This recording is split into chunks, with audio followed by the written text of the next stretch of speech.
अस्सलाम वालेकुम स्टूडेंट्स, मेरा नाम Munibar Rahman. Pharm D second pro pharmacology GIT pharmacology का ये मेरा लेक्चर है। पिछले लेक्चर में जैसा कि मैंने आपको बताया था, सिंपल लेक्चर था, वो इंट्रोडक्शन था और उसके बाद drugs to treat peptic ulcer. अब थोड़ा कॉम्प्लेक्स टॉपिक होगा, इसके अंदर जो कॉन्सेप्ट की बेसिस है वो आपको पता होनी चाहिए, रिसेप्टर्स के बारे में पता होना चाहिए और कुछ pharmacology physiology of emesis, normal emesis के बारे में पता होना चाहिए कि इमेसिस क्या होता है। तो in physiology vomiting reflex is called emesis. यहाँ पर मैंने वॉमिटिंग, जो हम आम लाइफ में वर्ड यूज़ करते हैं, वॉमिट हो रही है, वॉमिटिंग आई है, लेकिन यहाँ पर एक रिफ्लेक्स वर्ड भी यूज़ किया। रिफ्लेक्स फिजियोलॉजी टर्म में, बायोलॉजिकल टर्म में रिफ्लेक्स हर उस चीज़ को कहते हैं जिस चीज़ का कोई ना कोई स्टिमुलाई हो और किसी और उसका उस स्टिमुलाई में कोई ना कोई रिस्पॉन्स हो, वो रिफ्लेक्स बनता है, एक उसका एक रिफ्लेक्स पाथवे होता है। ठीक है, इस कॉल्ड इमेसिस। इमेसिस फिजियोलॉजी में हम वॉमिटिंग को इमेसिस कहते हैं। तो वॉमिटिंग रिफ्लेक्स जो है, सबसे पहले मैं ये वाली साइड आपको इस वजह से बता रहा हूँ, ये एक बेसिक फिजियोलॉजी वाली है, फिर इसके बाद हम फार्माकोलॉजी पढ़ेंगे। Vomiting reflex it is a complex physiological response by the brain stem. पहले भी मैंने बताया था कि ये एक रिस्पॉन्स होगा किसी भी स्टिमुलाई का, तो ये कॉम्प्लेक्स होता है physiological response by the brain stem. मैं अब ब्रेन स्टेम को हाईलाइट कर रहा हूँ क्योंकि आगे जाकर जितने भी हम हायर सेंटर्स पढ़ेंगे, वॉमिटिंग के, इमेसिस के, इमेटिक सेंटर्स पढ़ेंगे, वो सारे के सारे ब्रेन स्टेम के पार्ट के अंदर ही होंगे।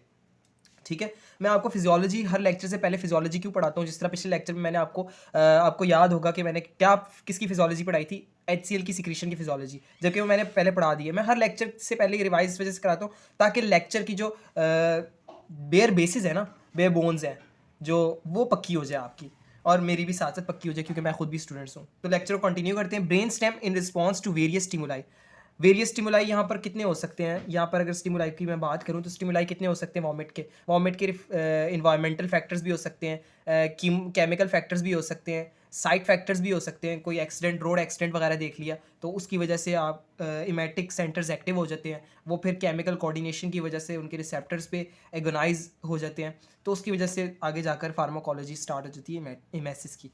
तो वॉमिटिंग सेंटर्स कौन कौन से हैं जिन पे एक्शन होता है उस स्टिमुलाई का, वो या तो हो सकते हैं कीमो रिसेप्टर, ट्रिगर जोन हो सकते हैं। ठीक है, कुछ जोन्स होते हैं हमारे ब्रेन स्टेम के मेडुलरी रीजन में।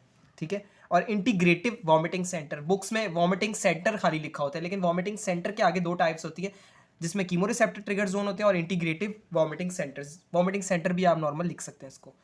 तो जब ये चीज़ एक्टिव हो गई, ये चीज़ स्टिमुलेट हो गई, तो उसकी वजह से होगा क्या, मोटर रिस्पॉन्स जनरेट होगा ताकि उस रिफ्लेक्स को अकॉम्प्लिश किया जा सके, कंप्लीट किया जा सकता है। वो रिस्पॉन्स जो होता है, motor response, motor afferent efferent nerve से होता है, जिसके अंदर क्या होता है, सबसे पहले कार्डिक स्फिंक्टर रिलैक्स होता है। ये स्टमक है, तो यहाँ पर जो ऊपर वाले पार्ट में जो स्फिंक्टर होगा ना, उसको हम कहेंगे कार्डिक स्फिंक्टर। ठीक है, कार्डिक स्फिंक्टर जो होगा वो रिलैक्स हो जाएगा, मतलब कि वो ओपन हो जाएगा। Abdominal diaphragm and GIT muscles, ये तीनों मसल्स फोर्सफुली कंट्रैक्ट करेंगे, और एकदम से कंट्रैक्शन की वजह से यहाँ पर जो प्रेशर जनरेट होगा उसकी वजह से फूड जो है वो ओरल कैविटी से एक्सपेल आउट हो जाएगा।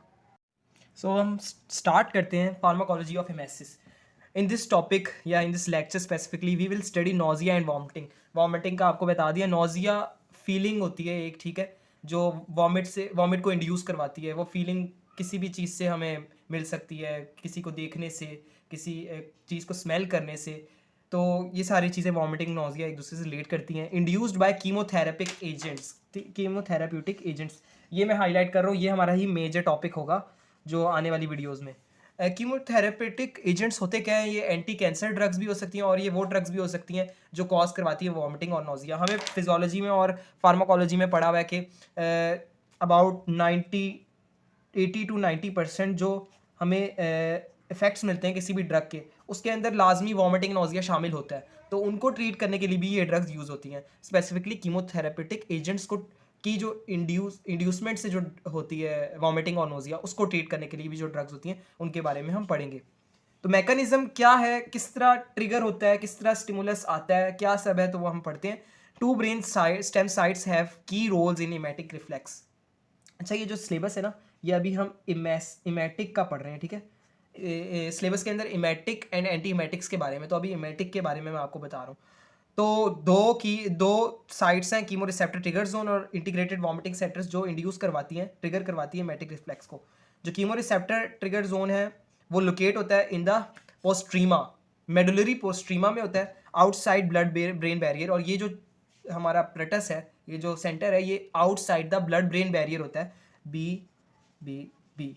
इसका क्या मतलब है? Outside blood barrier brain barrier का ये मतलब है मोस्ट ऑफ द ड्रग्स यहाँ पर एक्ट कर सकती हैं। कुछ ड्रग्स होती है जो ब्लड ब्रेन बैरियर को क्रॉस नहीं कर सकती, लेकिन ब्लड ब्रेन बैरियर के अगर ये बाहर सेंटर मौजूद है तो इन पे ज़्यादातर ड्रग्स एक्ट करती हैं। इंटीग्रेटेड वॉमिटिंग सेंटर्स जो होते हैं वो लोकेट होता है मेडुलरी रेटिकुलर फॉर्मेशन में, ठीक है, lateral, specifically lateral reticular formation में। Response to afferent input from vestibular system. Afferent input, एक होती है इफेरेंट इनपुट और एक होती है एफेरेंट इनपुट। ये एफेरेंट इनपुट जो वेस्टिबुलर सिस्टम से, वेस्टिबुलर सिस्टम जो होता है वो रिलेट करता है related to balance and posture of body, ठीक है। तो ये वाली जो ज़्यादातर ड्रग्स होंगी ये डायरेक्टली तो CTZ पे एक्ट नहीं करेंगी, लेकिन इनडायरेक्टली CTZ को पे इफेक्ट करती हैं, और डायरेक्टली इनका जो काम होता है वो मैसेज को रोकना होता है, कंट्रोल करना होता है, मोशन सिकनेस को बेसिकली ये रोकते हैं। Vestibular system, the periphery, pharynx and GIT and cortical structure. Cortical structure जो हायर ब्रेन के जो सेंटर्स होते हैं, सेरेब्रल हेमिस्फीयर्स जो होते हैं, उनसे जो इन्फॉर्मेशन आती है, जो फेरिंग्स या GIT से कोई ना कोई इन्फॉर्मेशन आती है, जो वेस्टिबुलर सिस्टम से इन्फॉर्मेशन आती है, उसको ये रिस्पॉन्ड करते हैं वॉमिटिंग सेंटर्स और CTZ को भेजते हैं। ये वॉमिटिंग सेंटर्स इंपॉर्टेंट होते हैं क्योंकि पेरिफेरल पार्ट पे भी फैले होते हैं। GIT में कोई टॉक्सिक मटेरियल आ गया, कोई ऐसा फूड आ गया, तो उसको डिटेक्ट करेंगे, सेरोटोनिन प्रोड्यूस करके ये सीधा CTZ को इंड्यूस इफेक्ट करते हैं और इमेसिस करवाकर वो एजेंट निकाल देते हैं। तो ये एक हेल्पफुल बेनिफिशियल इफेक्ट भी है। तो जो ड्रग्स हैं यूज टू कंट्रोल, यहाँ पर लिखा हुआ है कीमोथेरापेटिक इंड्यूस नोजिया एंड वॉमिटिंग, वो हम आगे जाकर पढ़ते हैं। सबसे पहले उनका मैकेनिज्म हम पढ़ लिया, अब एक्शन देखते हैं कि कीमोथेरापेटिक एजेंट्स का एक्शन क्या होता है। सो कीमोथेरापेटिक एजेंट्स जो हैं वो दो तरह के हैं जो हमारी बुक में लिखे हुए हैं, फ्लोरोयूरासिल एंड डॉक्सारूबिसिन, ठीक है।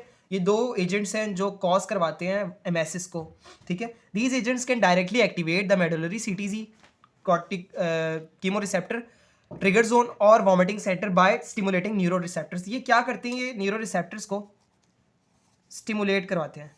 न्यूरो रिसेप्टर को जब स्टिमुलेट करवाएंगे तो यहाँ से जो है CTZ स्टिमुलेट हो जाएगा, CTZ वॉमिटिंग को करवाएगा। तो न्यूरो रिसेप्टर यहाँ पर कौन से हैं? एक है डोपामाइनर्जिक, ठीक है, और एक है serotonin 3 receptor, serotonin type 3 receptor. तो dopaminergic type 2 receptor, serotonin type 3 receptor, इसको कहते हैं 5-HT3 रिसेप्टर, ठीक है।